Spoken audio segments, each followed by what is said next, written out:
because I've heard some people, like I had a child tell me that he was adopted at birth, so he doesn't have any attachment issues. Why is that possibly? I'll tell you, one of the most severe kids I ever worked with was adopted at birth.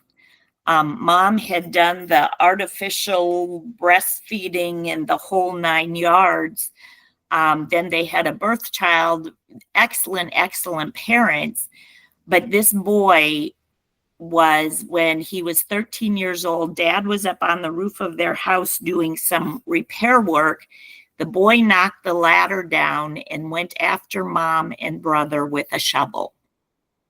So, yeah, adopted at birth. Awesome parents. Well, what we found out, or what the parents later told me, was that the child's biological mother had attempted an abortion. And so he came out into the world with the experience of, I'm not safe. They're out to get me. I could die. I can't trust anyone to take care of me. And that the boy is in his, I think, late 20s now, and I haven't heard anything from him, but he struggled all through, adolescence. He's an adult now. I haven't heard anything recently, but I do know that his parents are still in connection with Miss B, because he stayed at her place for a while. Okay. Yes. And can you explain a bit who Miss B is and what she does? Miss B is an angel here on earth that he has a gift from God to work with these kids. I first met her back in 2008. She was a therapeutic foster parent at the time. And the therapist that worked in her home, I was doing her supervision. And so when we had a camp come up, and the therapist kept telling Miss B about all this stuff, and so Miss B came and volunteered at camp. And I do believe that she ended up taking one of the children from camp home with her, because the child was not safe to go home with their family. And we've been working together ever since. That's so awesome. She currently back, I think it'll be 3 years ago in August, she bought a facility that was formerly a Teen Challenge property. And so it's a wonderful place. I mean, it was so perfect for the work she does, because you've got the boys' corridor and the girls' corridor and the dining room in the middle, and 3 acres of property and everything. And she just has a gift for working with this population. That's amazing. What do you think would be, I'm trying to think, what's the best, because just stating that pregnancy while the child is in the womb is important as part of their development. What is the best thing that we can do to, support pregnant women, but also, what's the... Well, this is part of, I suppose, why I got so interested in this, because my second daughter had attachment issues. I wouldn't call her all the way to rad, but because when I was pregnant with her, I was in a bad marriage. And so the last 4 months of the pregnancy were just turmoil. And Sid was basically built in a cortisol bath, because my cortisol levels were so high because of the stress of the relationship, and it affected her. And I didn't know it at the time, but she would not rest her head on my shoulder as a newborn. Wow. And I thought it was weird, but she preferred to be facing outward whenever I held her. She struggled sleeping through the night. She had chronic ear infections, but she also had a very high tolerance for pain, to the point where I had taken her into the pediatrician one time because she was pulling on her ear.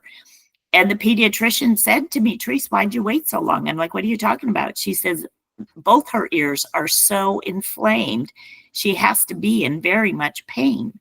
So the cortisol bath, the ear infections, the chaos of the relationship all had an impact on her. And we go back to the cycle of needs, which is where that belief system comes from. When a child is in pain and we cannot stop the pain, even though we try everything under the sun, the child's experience is still, you have not resolved my hurt.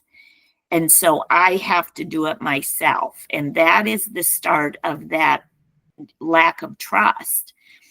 And the world is not safe because I cannot get rid of my discomfort, whatever the cause of that discomfort is. Also, like a traumatic birth. If a baby is loss of oxygen because the cord's wrapped around its neck, or just a difficult birth or separation where the baby has to go to the NICU, or something happens with the mom and there's a separation, all of those things are risk factors for an attachment disorder.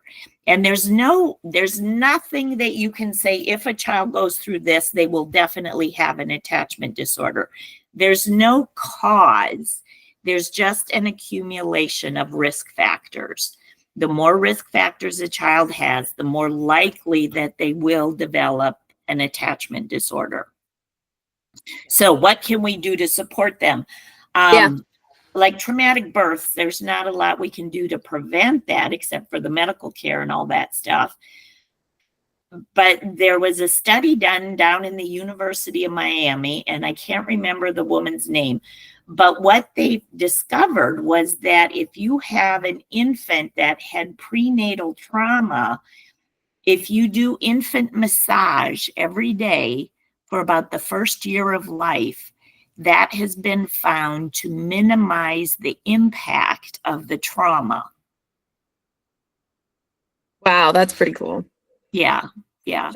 So that's with my older daughter is a midwife. And it's just, I tried to get them to put a video on loop in their office that infant massage, if trauma, infant massage.